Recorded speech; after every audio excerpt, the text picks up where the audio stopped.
Hello and welcome to my channel. I am Zodiac Bandit, and today I'm going to be giving my Critical Role 2025 predictions. Now, normally I would say spoilers, but I feel like predictions are, in a way, like hypothetical spoilers for the future, but also just spoilers in general for, Critical Role Campaign 3, just overall, just spoilers. And one last thing before we get started in the video. In my last video, I talked about how I wanted to start streaming in 2025, and that is still very much true. However, I want to do a test stream this weekend, and I was thinking about doing it on this Sunday, the 29th.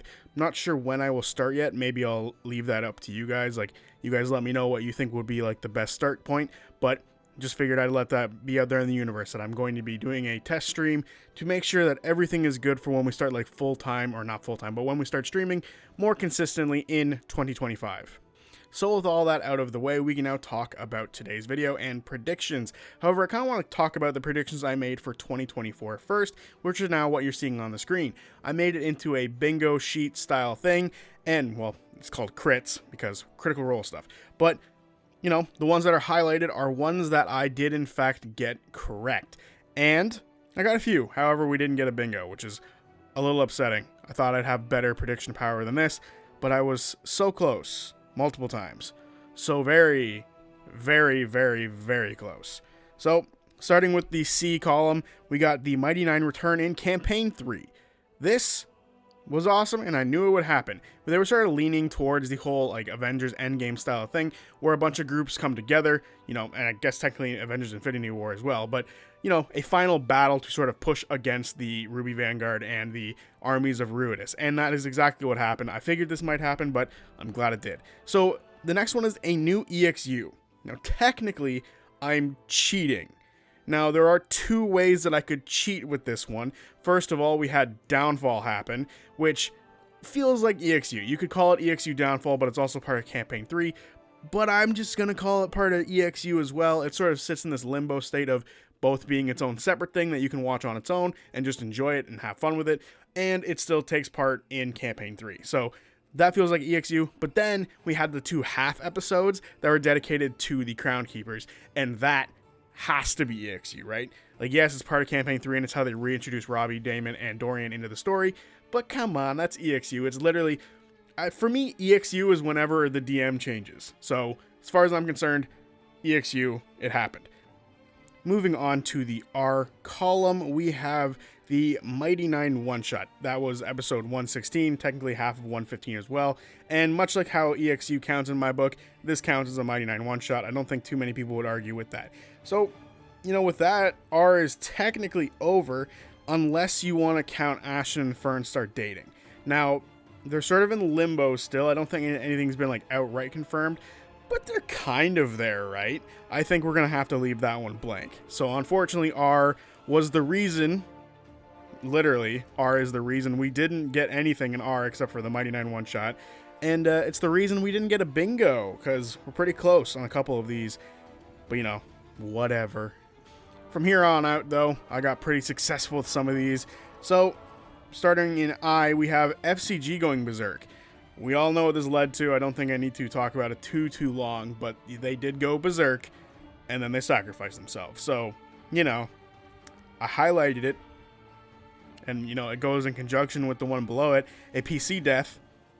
I don't think I need to talk about that much anymore. And the return of the Crown Keepers. This very much happened in, episode, I think it's 91 and 92. It might be 92 and 93. It's 92 and 93, my bad. Yeah, 91 is when FCG died. Damn, back to back to back. That row finished off pretty quick. Moving on to the T column and starting off with the first highlighted thing that we got here, which was more Vox Machina returns. And this happened in the form of Grog reappearing in the Platinum Sanctuary. And, up to this point, I felt bad for Travis because everyone else had at least one character show up. I think the only other person who didn't was Sam. So I felt pretty bad that those two didn't get anything quite yet. And then luckily Grog showed up, and then not too far along after that, we would get Scanlan to return as well. So even if Grog didn't show up for some reason, Scanlan did. So that happened. Delilah then takes over Laudna. This happened, and right after that, they elected to seal her within. So now Laudna is her own free person. So, firing off, Delilah. You're getting screwed over here. You took her over, but you didn't win, loser. Then, lastly, in the T column, we have Vox Machina one-shot. Much like how the Mighty Nine one-shot works, I'm counting the Vox Machina one to be the same. They had their episode, and, you know, it was fun. It was fun, just as fun as the Mighty Nine one-shot for me. I very much enjoyed seeing these characters return. Luckily, it happened. I was a little worried Vox Machina just might not get anything because the fact that they have a Vox Machina show, and, you know, that would be enough for a lot of people. But luckily, they did get their time to shine, and it was fun. And Vax got to come back to the land of the living for a night.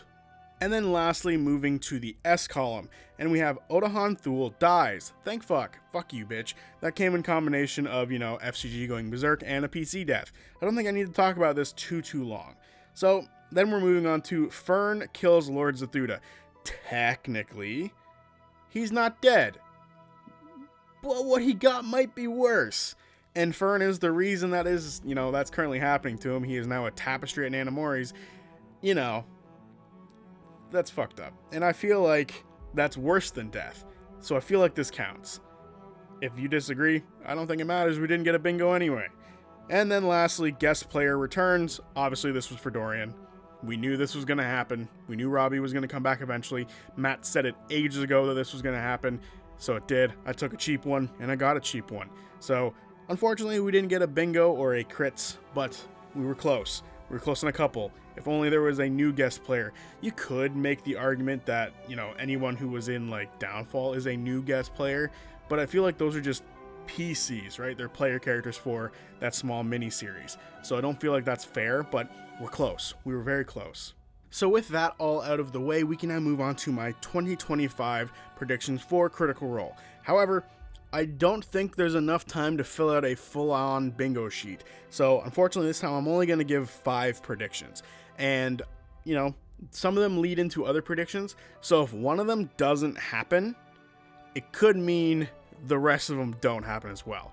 And that's why I'm going to start off with the one that is the most important, which is Predathos is released.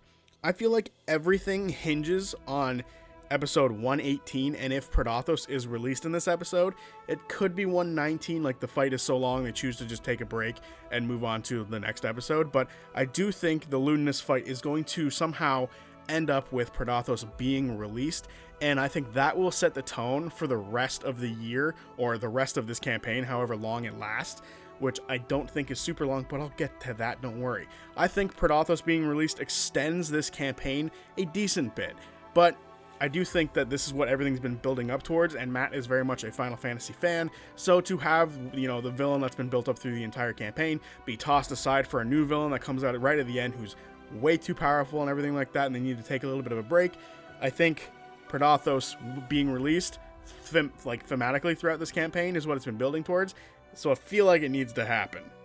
So for the second prediction, I have Ludinus Deleth is going to be the vessel of Predathos. This kind of needs to happen. If we're going to have a satisfying way for Predathos to sort of step in to be the villain, it needs to literally be like Ludinus is on his last legs, or, you know, Ludinus has been like demolishing the party, and like he wants to take it one step further and become the vessel so he can kill the gods, because he doesn't really, you know, care about the party anymore. He feels like he's above them. He doesn't need to waste his time. He becomes the vessel. I feel like if it's like that, one of those two ways, this would be very satisfying. If he just opens the fight and becomes Predathos, that feels like a lot of character will just be tossed away. That being said, I do think that Ludinus being the vessel is the most likely outcome. He has currently used his quintessence array to absorb a lot of Liliana's essence, and in this moment is becoming a exaltant, or a temporary exaltant, and I think that temporary thing doesn't affect things too much. I think he's going to use his time that he has currently to become the vessel of Predathos, and I think that's going to be a super satisfying way for him to both remain the villain technically and release Predathos. Not to mention, I do think this will add to him becoming like the main threat, right? The whole thing of Ludinus isn't as threatening as Odahan Thule is very true, and I do think if this happens, we can't deny that he is no longer less threatening. Technically, it would be Predathos, but Ludinus will be the body it takes form in. So we'd have to give him that at the end of the campaign. So with those two things being said, I can move on to my third prediction, which is I believe there's only going to be about 3 to 6 episodes left, depending on how pacing goes, right? I think we're going to get a whole fight dedicated to like Ludinus versus the Bell's Hells in episode 118. From there, I think it's going to either end with him becoming the vessel, or it's going to end just before he starts the process of becoming the vessel. So then from there, we'll have an episode where Predathos gets to show off some strength and, you know, throw the party aside, and then the party have to then, you know, escape Rites. That'll be the next episode. So now we're down 2 episodes. Then the third episode will be them sort of regrouping, figuring out a plan, moving forward towards that. Episode 4 will be much the same, of moving towards the new plan for dealing with Predathos, or if they're going to side with it and maybe not help the gods in some form or fashion, who knows. And then the 5th and 6th episode will be the build up to them finally coming across Predathos and defeating it. Moving on to, you know, leading them into like the campaign wrap-up sort of thing, where they get to explain what they do for the rest of like their lives or the next 5 years or whatever the hell before they pass their characters on to Matt at the end of the campaign. And my 4th prediction for 2025 is, I believe at least one of the Bell's Hells will die in the fight either against Ludinus or against Predathos. I truly do believe that one of them is going to die. Someone is going to be willing to make a sacrifice play, stay behind while the others sort of get out so they can buy some time for people to flee, something along those lines. Now, who do I think this is going to be? I think there are potentially 4 candidates to people who I think will truly do this. One, Imogen. I feel like with how things have gone for her in the story as of so far, that she would be wanting to like protect her mother, protect her girlfriend, protect her family. In this moment, I think she would be willing to step up and sort of stay behind and hold him off in a sort of wizard versus sorcerer battle. And I do think that that's possible to what's going to happen. Also, Fern is up on that same sort of, you know, position.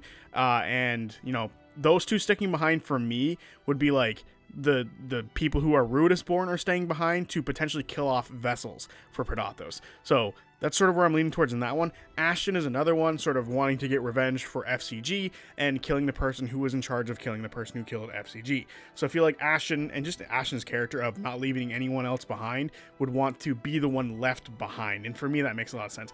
But the person who I think will be the most willing to stay and will likely be the one to stay is Aurum. I believe Aurum will make everyone else leave, and then he will be the one to sit there and either hold off Ludinus or somehow pull it off, because I feel like Aurum could pull it off. Aurum is a vicious motherfucker, and with, you know, if he's kept enough lucky points, or I don't actually think he has a limit to how many times he can use that, can he?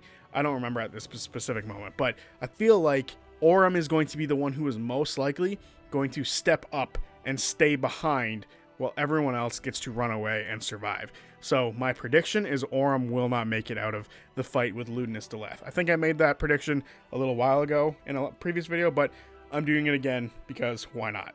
So now it's time for my last prediction, and it's the only one that doesn't take place in the world of Exandria. It doesn't take place in the game or anything like that. It is strictly like the future of Critical Role and how I sort of see things playing out. So my last prediction is Campaign 4 will start in sometime in late April or early May, and it'll be right after the release of Daggerheart. And I think that this campaign will be set in the Daggerheart system, and it'll capitalize on the release of the game, because they would be foolish to play something else and not capitalize on their game. Do I think it's going to be a full-on 3-year-long campaign? I don't know. Do I think that it is a good idea for them to do this? Absolutely. So I don't know. I don't know how I feel about this, but I think this is the most likely outcome of them at least giving a campaign a go in the Daggerheart system. Whether or not, like, it goes well, I'm not going to predict that. I don't think that's fair. I think for a lot of people, they would say, like, you know, I hope they just stick with D&D. Maybe they go into the 2024 D&D stuff. Who knows? But I do think they're going to at least attempt to do something with Daggerheart. And why do I think it's going to be April or May? Well, they said Daggerheart's going to be releasing in spring, and spring starts technically on March 20th. But I don't think they're going to release it the first day of March, you know, of spring. So I don't think that's going to happen. I think they're going to push it back to like an April release, just not April 1st. That'd be a terrible idea. But I do think they're going to push it to an April release, and then right after it releases, the first episode of Campaign 4 Daggerheart will start. So I do think that there's a possibility of this happening, like a very, very strong possibility. And I think that fits in really well with there being about 3 to 6 episodes left, right? If there's 3 episodes left of, you know, Campaign 3, it means that January gets wrapped up and the game's over, which then gives them February, March, April, which is a 3-month gap, which is what they normally take to sort of do this. Now, if they do a 6-episode thing and they go into February, still having March and April off for them is not a bad thing. It means they do two months. I think exactly the month may be a little off, but it just depends on the release. I think truly once the release of Daggerheart happens, almost immediately after or even just before the release, the next campaign will start. And do I think there's going to be like an EXU thing in between? Maybe. It might fill out that 1 month where they're not doing anything, but who knows? Realistically, it's hard to tell as of right now what they're going to do. I do truly believe they're going to attempt Campaign 4 in Daggerheart. So, who knows? If this one's wrong, who knows? But that's the prediction. That's what a prediction is for. So, I could be wrong, but I don't think I am. I think they're going to give their system a go, and that like roughly fits how long they like to take off in between campaigns. So, we'll see. So there you have it, my Critical Role 2025 predictions. I'm very, very curious to see how these will play out, and I hope I'm correct on the first 4. I personally started watching Critical Role because I love D&D, and the nerdy-ass voice actor part was just a nice bonus, and a lot of them have become some of my favorite voice actors since I started watching. I wasn't like big fans before, or at least I didn't know I was big fans before. Obviously, Matt and Travis are in everything. I grew up listening to Sam's voice and like the TMNT show when I was a kid, like the 2000s Turtle show. That's my Turtles. So I grew up with Sam, and then obviously I grew up with Liam because he plays Gaara in Naruto. So I didn't know that I was so closely connected to these people, which made it really awesome when I found that out. So for me, all of that combined is why I love Critical Role, right? The D&D aspect of it, the nerdy-ass voice actors, and them secretly having been part of my life for a long time was why I enjoyed it. So if they switch to Daggerheart instead of keeping with D&D, I'm still going to stick around. I'm still going to do recaps. I'm still going to do everything else. So if you were worried about that, don't worry about it, because I'm going to be sticking around. Will I enjoy it as much? Who knows? If the storytelling's the same, if the characters are just as fun, I will still love it either way. So, yeah. So, hopefully they stick with D&D, though, because I love D&D. That's the reason I was pulled in. They can't forget that. But I'm curious to know what your guys' predictions are for 2025, and let me know if you disagree with mine. I'm very curious as to what people think is going to happen in the next handful of episodes. I truly don't think they're going to be like, all right, first episode of 2025, that's the finale. I highly doubt it. Just something about it screams that's not going to happen. But who knows? Maybe I'm wrong. Maybe character sheet is right, or the character sheet is right, and there's only 1 or 2 episodes left. But I doubt it. I just don't feel like that's very fitting. I feel like they're going to at least try to finish off January. But anyway, before I keep on talking, I will see you guys on Sunday. I almost said Tuesday. I'll see you guys on Sunday for the live stream. I'm not sure when I'll start. I will post a comment in this video. I'm thinking sometime around 1 or 2 p.m. Eastern Standard Time, because that's my time zone. So just, around then is what I'm thinking. Anyway, with that all being said, I'll see you guys on Sunday. Peace.